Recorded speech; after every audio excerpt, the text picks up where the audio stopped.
Gayble TV. Cool. We are everywhere. Oh yeah, what a queer notion. Hi, good evening. Welcome to Gayble TV. I'm Shana Penn, and I'm very excited to be able to introduce you this evening to Renate Stendhal. Renate is a Lambda award-winning author, a psychological counselor based in Berkeley and San Francisco, who specializes in women's erotic relationships.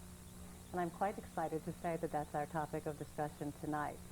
Renate has just published a new book, and it's called Love's Learning Place, Truth as Aphrodisiac in Women's Long-Term Relationships. Hi, Renate. Hi. It's great to have you.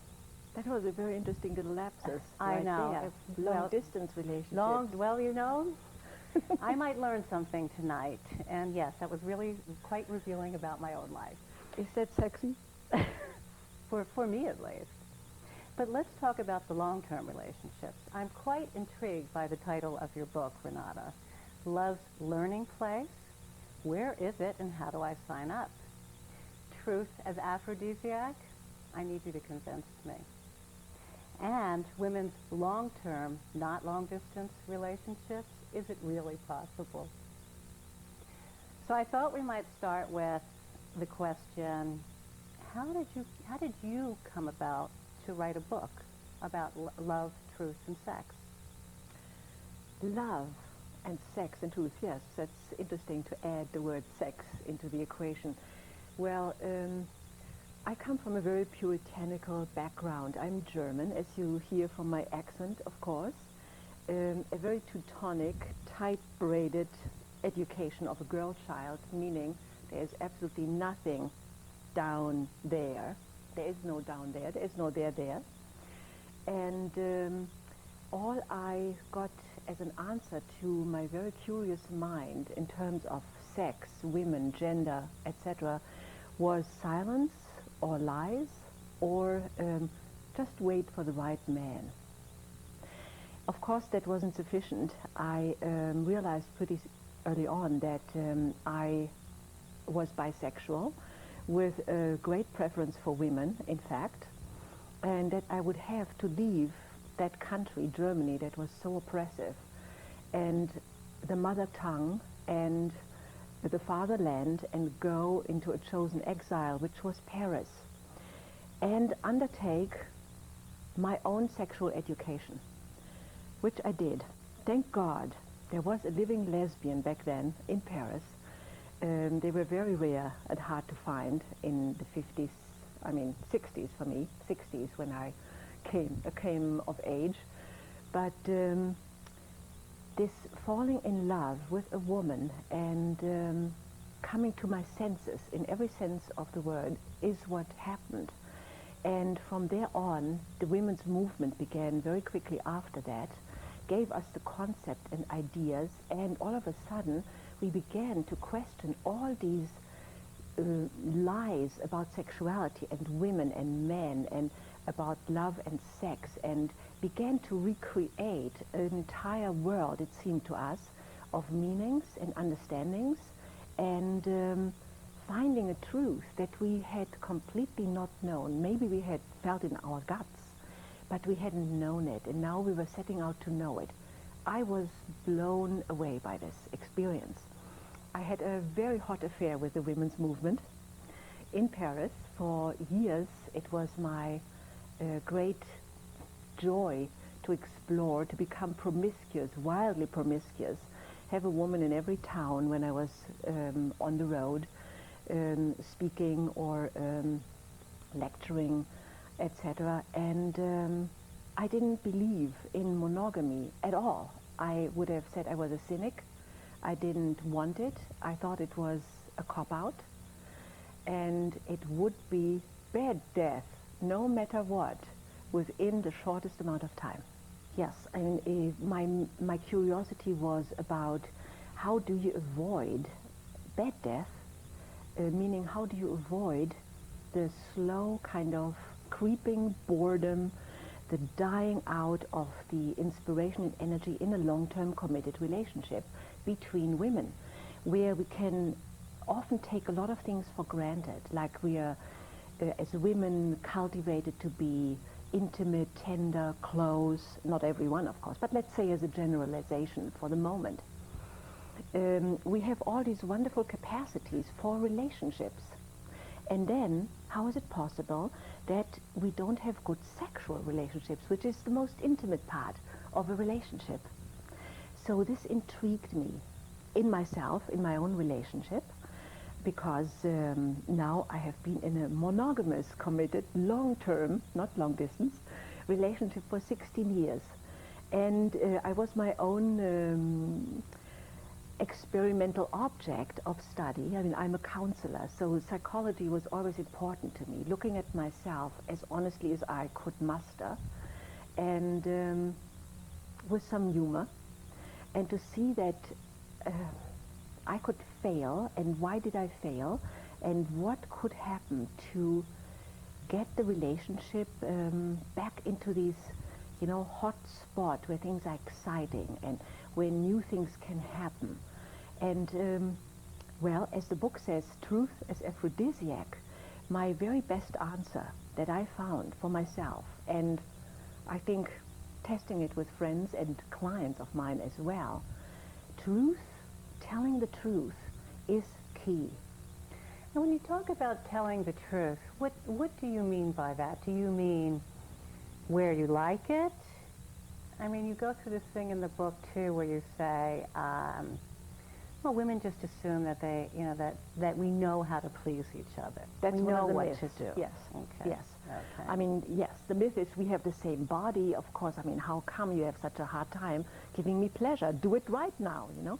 This righteous kind of demand. You ought to know. You ought to read my mind and finish my sentences. And that, of course, is never possible. We are very, very different when it comes to what we wish for, what we fear, how we feel, what our skin is like, what our moods are like. So incredibly different that truth-telling begins with, yes, telling each other as precisely as we dare and can what we like, what we love, and what we fear, and what we don't like. Wishes and fears are the two fairies hanging over the bed and everywhere else. Right. So let's say in the counseling that you do, when you focus on women's erotic relationships, I mean, it's hard to know where the boundaries are between what's happening sexually and what's happening emotionally. There must be a lot of crossover with that. And where does one begin? How have you worked with some of the couples? Where you begin is that you probably notice much more quickly in your lover something that's off than in yourself. That's a really good point. And if both people, both partners can do that and say, what's the matter? Tell me. You already have an invitation. Sometimes you need to say, listen, I need to tell you a secret, or I need to tell you something that's really hard to say. Then couples begin, sometimes when they're clever, to find ways to somehow make a little protective room around the difficulty of telling. We are not used to it. We are not used to talking about sex. Sex is not something women are educated to be good at. We are not learning how to speak about it or to tell the truth about it. All we know are myths and these Hollywood created lies, you know. One moment arousal, you lie back and orgasm. That's what we know. And that's, of course, a big fat lie. Tell us about the couples that you discuss in the book, because you've obviously chosen them for specific reasons. Yes, I did. I chose archetypal couples. I wanted to somehow get the whole scale of what I know basically of lesbian relationships. So there is one couple, the typical lesbian couple. They are into a good relationship 5 years or 6 years down the road. Sex has fallen asleep completely. One of them regrets that tremendously and bugs the other. You know, why can't we have sex now? I'm in the mood, and why are you never in the mood? So very classical bed death case. And of course we discover that what they have told themselves as the story of why sex is not working anymore between them is entirely wrong. And there are many surprises that the couple discovers, and things come to life. Another couple, I think also quite archetypal, is the couple that has said, men are the sexual beings and women not. No way, we are going to prove it. And our relationship is going to be the hottest ever on earth. And they overwork it. They have the entire toolbox. They have everything. They have tried everything, polyamorous, edge play, and you name it. And they find it harder and harder to get it up. So, dilemma, another kind of odd bad death or possible loss of a relationship, because there is a lot of sex, but there is, as we find in this couple, not enough expression of truth and love. So very challenging, and only partly a successful work, but they get to a very interesting place, these two. And then there is another couple that has absolutely no sex ever, but an unbelievably sensuous, loving, tender, and fulfilling relationship. And at some point they wonder, now why don't we have sex? Why is that? And is there really anything missing? Should we have sex? And that is a question I think many women are asking. Is it really a value to have sex? Should we struggle for that, or should we just, say good is good enough, and not worry or bother? And what we find out is that there is a blockage, that it's not natural, that you wouldn't find a physical sexual expression of very powerful loving feelings. So it's an interesting discussion, especially with this couple, about what is the use of sex. Do you need it? They come out saying, oh boy, it's the icing on the cake. And we had a delicious cake, but we didn't have the icing. So these are the three main couples, and then around it, of course, I talk about my own experience. I talk about thoughts generally about what passion and intimacy have in common or not in common in our culture, and so on. And the big myths that we have already touched, She ought to know, we shouldn't be able to talk, we shouldn't have to talk, rather, if we talk and jabber, it will really kill the romantic mood, and all of these very familiar myths of a very patriarchal culture. Renate, would you read a passage from the book for us? Sure. Okay, so this is the couple where after 5-6 years down the road, sex has fallen asleep, and one of the partners is really missing that and bugging and kind of complaining and bitching about it all the time, okay? So here we are. The chapter is called On Dangerous Ground. Let's look a little more closely at the sexual relationship of our first couple, Annie, who feels too young to renounce sex, and Lou, whose fault it all is because she's never in the mood. I ask Annie in the 5th session what she does when she feels turned on. How does she try to get Lou interested? I try everything I can, Annie says. I prepare a special meal or bring her a mug of coffee in the morning. Then I surprise her when she comes back from the bathroom by being without my nightgown all of a sudden. She looks at me expectantly. Yes? And then? I move a certain way. I move very close to her. I kiss her. I take her hand. I put her hand on my body and sigh. Well, I say things, something sexy, how I love her touch. Or I remind her, I whisper in her ear about her favorite fantasy. I try to seduce her. It sounds hard to resist, I propose. Yes, Lou suddenly comes out of her slump, but it can also be quite annoying. Annie looks at her in shock over this sudden vehemence. It's not that I don't love her. Lou nervously strokes her short hair. In the beginning, this was the biggest turn-on for me, how sexy Annie was, and how I felt I was like the greatest lover on earth, because she was this way, so receptive, and she had so much pleasure and all. That was a surprise for you, I ask? I've never been with anyone as femme as Annie. Most women I've known were kind of both, or tried to be in the old movement days. You know, all of us had to be equal, remember? Counting strokes. And in your experience, was it equal? Of course not. I often pretended to tell you the truth. I faked orgasm with women a lot. But I gave women a lot of orgasms, and they were not fake, I can tell you that. Lou doesn't come across as depressed and apologetic anymore. You never told me that, Annie says, looking slightly alarmed. Well, no, I was afraid that I would have to do it again. Fake orgasms? With me? Annie looks more alarmed.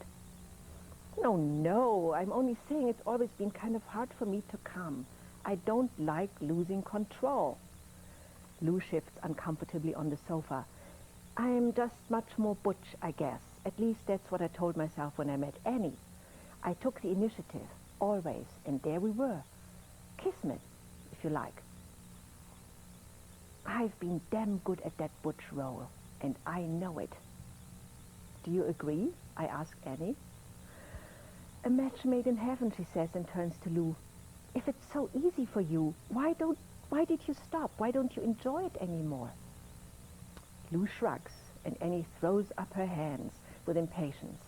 I invite Annie to describe what it's like now that paradise seems lost. Lou seems to resent my orgasms now, Annie explains. She stops before I really come down, which normally takes me a few orgasms. She doesn't seem with it anymore. There is this morose silence, as if I'd done something wrong, but she won't tell me. Now, whenever I try to turn it around, I get nowhere.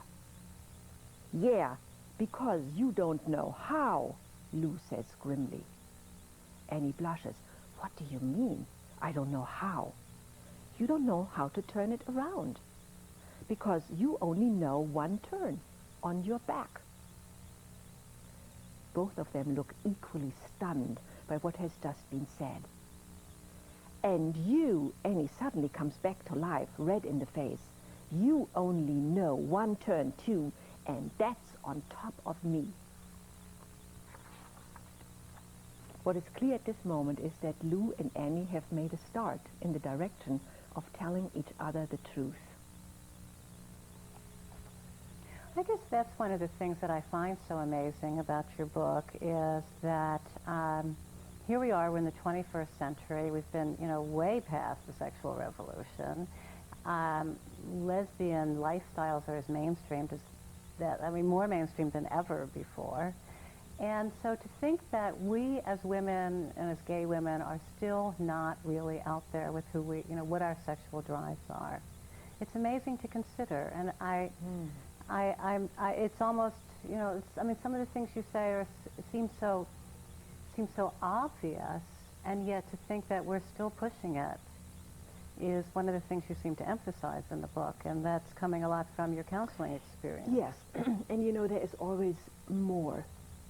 I do think we have come a long way. There's no doubt about it.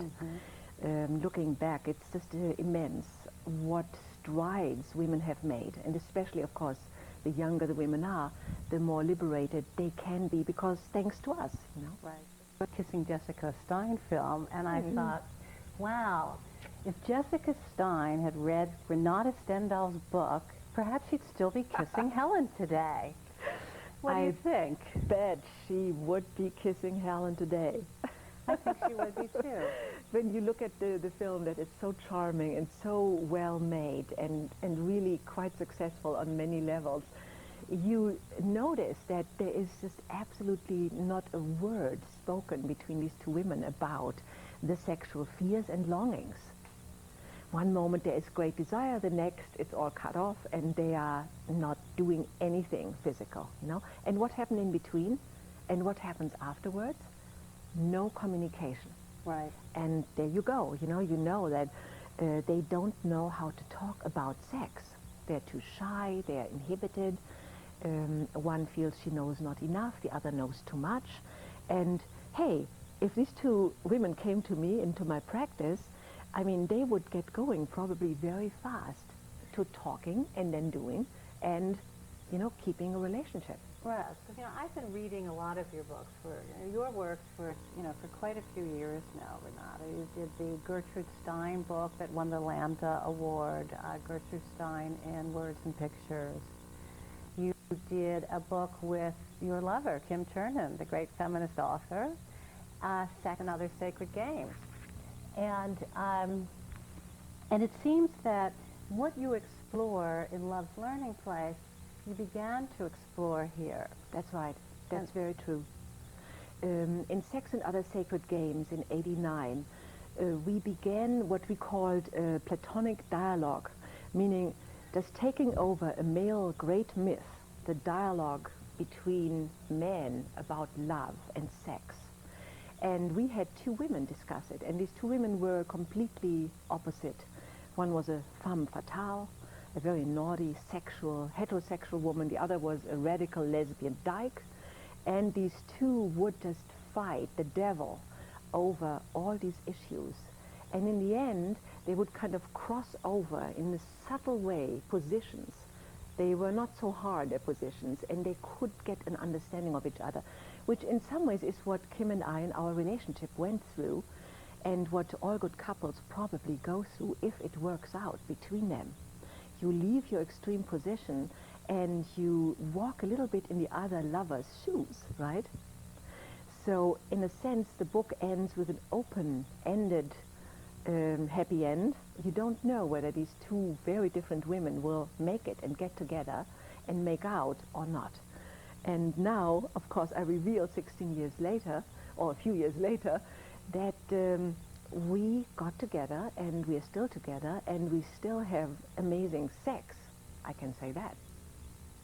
And so something has worked out which took us a lot of work. It did not come easy. So it would take 16 years. Well, that's good incentive, I think. I hope so. It doesn't mean that in the 16 years there weren't immense changes. Right. You know, a good relationship allows both partners to develop and to change. And if you're lucky and you do a certain amount of serious work with each other, you can be sympathetic and share a good part of that path that is parallel but not like rails laid down, you know, but in some very fluent way. Hopefully you will still kind of be interested what the other person is becoming, and the other person interested in what I am becoming.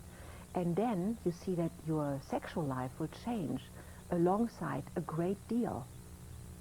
Well, it seems like, particularly with you and Kim, that not only has your personal relationship gone through many changes and lasted and grown, but that also how you collaborate in many different ways.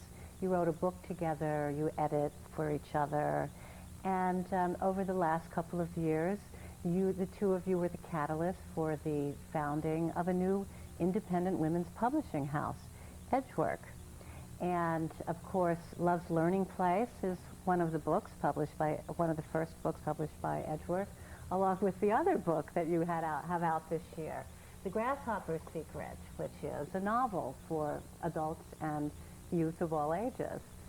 Tell us a little about Edgework, if you would. Yes, the joy of Edgework and the challenge was to create something that has a feminist, and again, of course, the word that I love that has become taboo more or less in some parts of our society, and which we want to bring back and say we still need feminism in such a huge way that women's projects, wherever they arise, and there's so many, are very important. They're important for everybody, but also for our own nurturance. If we want to do books and have books out that are beautiful, that reflect what we feel, our spiritual and intellectual development, what we can teach, what we know, and not have them ruined, but some male big publisher sitting in New York and having no idea about what we are all about. So, roll up our sleeves and get it done ourselves was the idea. And I think, for example, one good example with The Grasshopper Secret is that I would never have illustrated my own book for a New York publisher. I would not have had the chutzpah Right. And I would not have had the inspiration, which comes from a group of women that supports each other, you know. So lots of things became suddenly possible that had not been possible before. Designing your cover, your own cover, having control over the entire process, using fonts by women, made by women. You know, the entire process is a women-oriented and women-identified process. So in a big, wonderful loop, we're coming back a number of decades to our feminist beginnings and saying we are needed just as much as we needed us and each other back then. That's right. I think there may be a new opening for this need, which I certainly think there is. And it's interesting that here's Edgework, which in many ways, Edgework encourages women's literary voice. And in its first round, you wrote a book that encourages women's erotic voice. And so it's a very nice symbiosis there. The Edgework also has a very incredible website, which you helped to design as well. And that is a good place to go to get your book. How do people get this book? Yes, people can go right to my own website, renatestendhal.com, or they can go to edgework.com.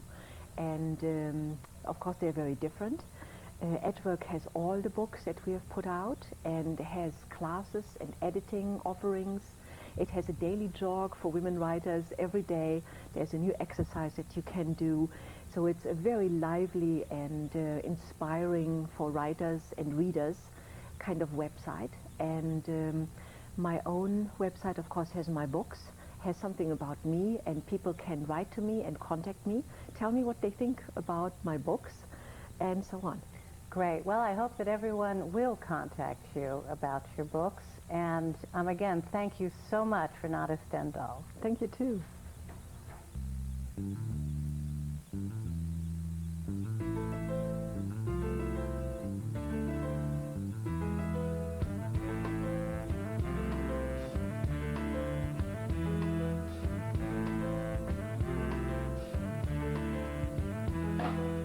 Been a long time since I've seen your face. Haven't heard your voice since you left my place. But people be telling me I whacked in the head, 'cause only wanna get you back in my bed. 'Cause it's been a long time, been a long time. But baby, you know I'm doing fine. Giving it up for. Time I get you, baby, the time I'll see you again. It's been a long time. I know it's cold, I can feel it in my bones tonight. The spark that you had, you put out